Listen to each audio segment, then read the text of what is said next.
시청자 여러분 안녕하십니까? 시민의 눈높이에서 질문하고 한국 사회에 화두를 던지며 더 나은 내일을 만들어가는 뉴스 프리즘 시작합니다. 이번 주 뉴스 프리즘이 주목한 이슈 함께 보시죠.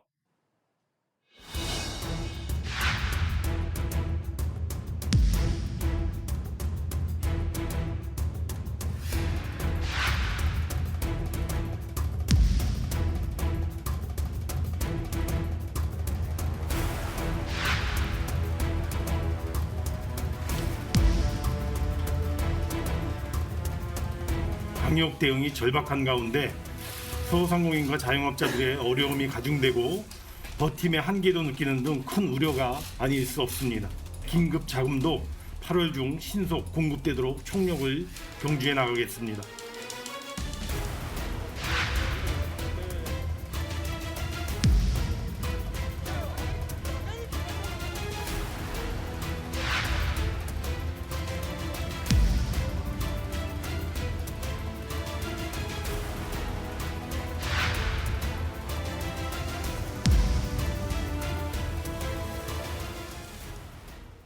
이 코로나19 4차 대유행의 여파로 수도권 등지에서 이 사회적 거리두기 최고 단계인 4단계가 한 달 넘게 계속되고 있습니다.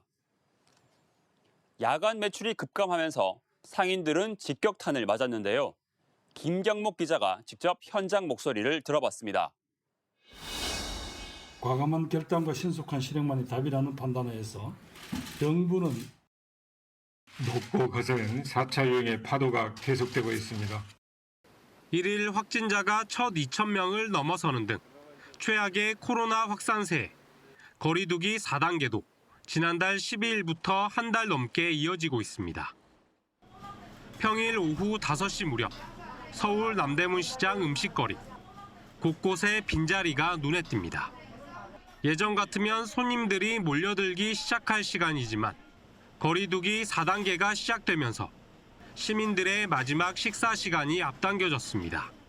규제가 있으니까 그래서 6시 전에 최대한 친구들 만나려고 하고 오늘 같은 경우도 이제 술을 이제 사려고 주류상가에 들렀는데 친구랑 지금 시간 봐가면서 이제 그만 칼국수 먹고 나왔습니다. 맛집 등은 그나마 상황이 나은 편입니다. 오후 6시가 돼가면 서울 남대문 시장 도 소매상점은 사실상 셧다운입니다. 지금은 3인 이상 집합이 제한되는 오후 6시 조금 전인데요. 아직 어둠이 채 깔리기 전이지만 사실상 단체 모임이 금지되면서 벌써 이렇게 문을 닫은 상점들이 곳곳에 보입니다. 결국 근근히 유지하던 야간 매출 급감까지 상인들은 직격탄을 맞았습니다. 하루에 5만 원이라도 벌어가야 할 텐데 그 정도도 힘들 정도니까 가게수도 못 내고 정말 인건비도 못 벌어가고 하니까 그냥 심란해요, 마음이. 장기화하는 코로나 사태에 배달앱이나 온라인 판매 같은 자구책이 나왔지만 거리를 터전으로 살아온 상인들에겐 이마저도 남 이야기입니다.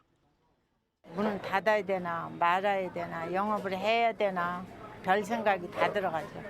또 한 달 또 새해는 돌아오는데 앞으로 어떻게 해야 되나 뭐 기발한 아이디어가 안 나오네요. 혹시나 오늘 저녁엔 한두 명의 손님들이라도 올까 자리를 지키는 상인들. 속만 시커멓게 타들어가고 있습니다. 연합뉴스TV 김경목입니다. 정부는 거리두기 4단계를 짧고 굵게 할 생각이었겠지만 길고 굵은 거리두기가 됐습니다. 늦어도 밤 10시에는 집으로 가는 것 이미 상식이 된 지 오래죠. 특히 저녁에 2명 이상이 못 모이게 된 뒤로는 사람 만나는 게 일인 저희 기자들도 저녁 약속이 거의 없을 정도입니다. 소상공인, 자영업자들 오죽 답답하면 이렇게까지 하겠습니까? 야밤에 차량을 끌고 나와 비상등을 깜빡이며 대규모 집회를 벌이거나 손님을 받진 않지만 이렇게 영업 금지 시간에도 가게에 불을 켜놓고 문을 열어놓는 오픈 시위를 하기도 했습니다. 그나마 이번 주부턴 소상공인 희망 회복 자금이 지급되기 시작했습니다. 이 전년 대비 매출이 10% 이상 감소한 업종이나 또 집합 금지, 영업 제한으로 매출 타격을 입은 업종에 매출 규모별로 적게는 40만 원에서 최대 2천만 원까지 지원하는 제도인데요. 가뭄의 단비 같은 자금이지만 또 이것만으론 부족하다는 목소리도 큽니다. 국민 피로도 역시 한계에 다다른 것 같습니다. 이 정부 방역에 대한 예민한 반응, 불만도 쏟아지고 있죠. 전철이나 버스에는 수많은 사람들이 모이는데 왜 식당은 안 되냐?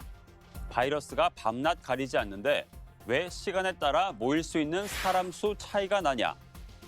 종교시설에는 99명까지 들어올 수 있는데 인생에 한 번뿐인 결혼식은 왜 50명 밑으로만 모일 수 있나?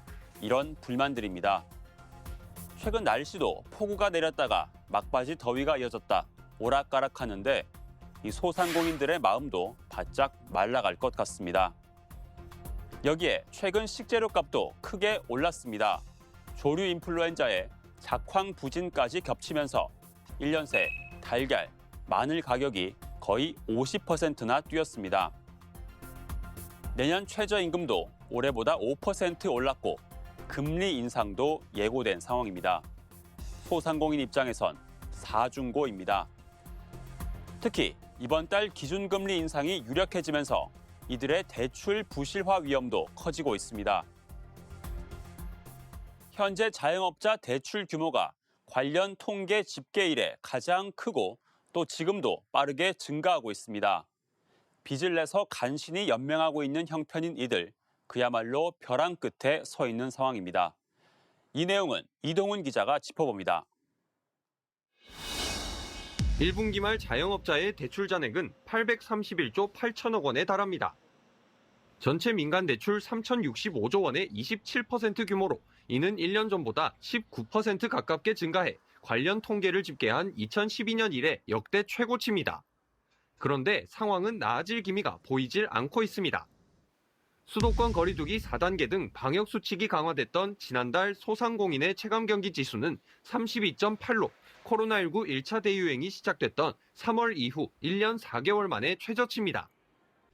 상황이 이렇다 보니 만기를 연장하거나 원금, 이자 상환을 미루고 있는 대출금의 증가세는 가파릅니다.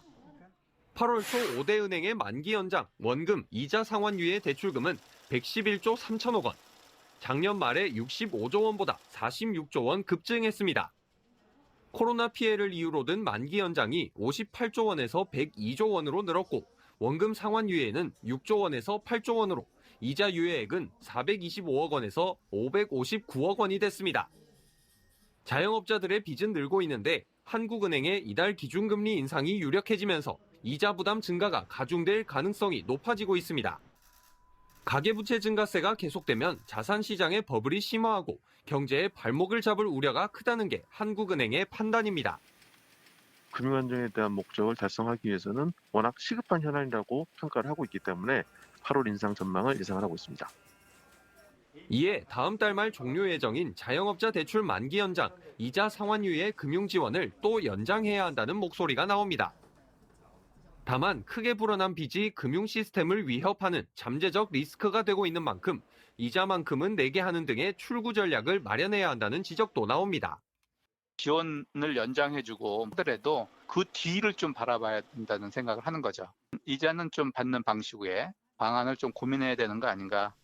전문가들은 또 자영업자 대출의 부실이 한꺼번에 일어나는 것을 막기 위해 부채 상환 시기 조절, 재정 정책을 통한 취약 차주에 대한 지원이 병행돼야 한다고 조언합니다. 연합뉴스 TV 이동훈입니다. 코로나 사태가 길어지면서 과연 틀어막기만 하는 방역이 정답인가? 이런 의문이 커지고 있습니다. 현금성 지원으론 한계가 있는 만큼 소상공인과 자영업자들이 빚을 더 지는 일이 없도록 만드는 게 중요하다는 건데요. 아직 조심스러운 정부와 논의를 시작한 정치권의 상황을 서형석 기자가 알아봤습니다. 손흥민 선수가 디펜딩 챔피언 맨체스터 시티와의 프리미어리그 개막전에서 홈 개막전입니다. 결승골을 터뜨렸습니다. 만원 관중 앞에서 경기를 뛰는 손흥민 선수의 모습은 위드 코로나를 선택한 나라의 일상이 어떻게 다른지 단적으로 보여줍니다. To those who say, why take this step now? I say, if not now, when? There will never be a perfect time to take this step because we simply cannot eradicate this virus. 통제식 방역 조치를 풀고 코로나 바이러스와 함께 살기를 택한 겁니다. 우리나라도 관련 논의가 시작됐습니다. 특히 내년 3월 대선을 앞둔 정치권은 하루가 멀다 하고 소상공인 자영업자들을 만나 새로운 방역 체계에 대한 운을 띄우고 있습니다. 중증 환자 치명률 중심으로 관리 체제를 바꿔야 된다 이러한 이야기를 한 바 있습니다. 저도 얼마 전에 그럴 단계가 곧 다가오지 않을까 생각을 합니다. 확진자 수 모델을 기반으로 한 방역 모델이 과연 지속 가능한지에 대해서도 대화의 물꼬를 텄습니다.